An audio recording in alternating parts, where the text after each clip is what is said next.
കനത്ത ചൂടിന് ആശ്വാസമായി വേനൽ മഴ വ്യാപിക്കുന്നു. ചക്രവാത ചുഴി മാലിദ്വീപിൽ നിന്നും പടിഞ്ഞാറൻ അറബിക്കടലിലേക്ക് നീങ്ങുന്നതായി കേന്ദ്ര കാലാവസ്ഥാ വകുപ്പിന്റെ മുന്നറിയിപ്പ്. തൽഫലമായി കിഴക്കൻ കാറ്റ് കൂടുതൽ ശക്തിപ്പെടുകയും കേരളത്തിന്റെ മധ്യഭാഗത്തും വടക്കൻ മേഖലകളിലും കിഴക്കൻ കാറ്റും പടിഞ്ഞാറൻ കാറ്റും ശക്തി പ്രാപിക്കുകയും ചെയ്തു. തൽഫലമായി തമിഴ്നാട്ടിലും വടക്കൻ കേരളത്തിലും ശക്തമായ മഴയ്ക്ക് സാധ്യത. സംസ്ഥാനത്ത് ഇന്നും ഒറ്റപ്പെട്ട മഴ സാധ്യതയാണ് പ്രവചിക്കപ്പെട്ടിട്ടുള്ളത്. ഇന്ന് ഉച്ചയ്ക്ക് ശേഷം വയനാട്, ഇടുക്കി, കോഴിക്കോട് ജില്ലകളുടെ കിഴക്കൻ പ്രദേശങ്ങൾ, പത്തനംതിട്ട, തൃശൂർ, പാലക്കാട്, മലപ്പുറം ജില്ലകളുടെ കിഴക്കൻ പ്രദേശങ്ങൾ, കോഴിക്കോട്, കണ്ണൂർ നഗരങ്ങളുടെ തീരദേശം എന്നിവിടങ്ങളിൽ രാത്രി 10 മണി വരെയുള്ള സമയത്ത് ഒറ്റപ്പെട്ട മഴയ്ക്ക് സാധ്യത.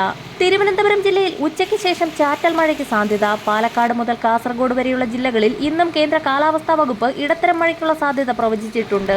വടക്കൻ ജില്ലകളിൽ ഇന്നലെ ശക്തമായ മഴയാണ് രേഖപ്പെടുത്തിയത്. മലപ്പുറം, കോഴിക്കോട്, പാലക്കാട്, വയനാട്, കണ്ണൂർ, കാസർഗോഡ് ജില്ലകളിൽ ഇന്നും ഒറ്റപ്പെട്ട പ്രദേശങ്ങളിൽ മഴയ്ക്ക് സാധ്യത.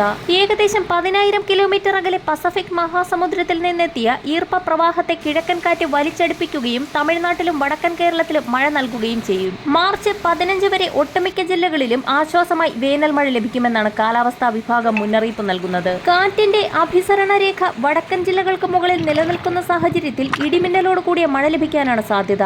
എന്നാൽ തെക്കൻ ജില്ലകളിൽ സാധാരണ മഴയ്ക്കാണ് സാധ്യത. കഴിഞ്ഞ ദിവസം കന്യാകുമാരി കടൽ വഴി കടന്നുപോയ ചക്രവാത ചുഴിയുടെ സ്വാധീനം മൂലമാണ് തെക്കൻ ജില്ലകളിൽ മഴ ലഭിക്കുന്നത്. തിരുവനന്തപുരം, കൊല്ലം ജില്ലകളുടെ തീരദേശ മേഖലകളിൽ ശക്തമായ കാറ്റിനും ഉയർന്ന തിരമാലയ്ക്കും സാധ്യതയുള്ളതിനാൽ തീരദേശവാസികളും മത്സ്യത്തൊഴിലാളികളും ജാഗ്രത പാലിക്കണമെന്ന് ഇൻകോയിസ് മുന്നറിയിപ്പ് നൽകി. വരും മണിക്കൂറുകളിലെ കാലാവസ്ഥാ വാർത്തകൾക്കും മുന്നറിയിപ്പുകൾക്കുമായി ചാനൽ സബ്സ്ക്രൈബ് ചെയ്യാൻ മറക്കാതിരിക്കുക.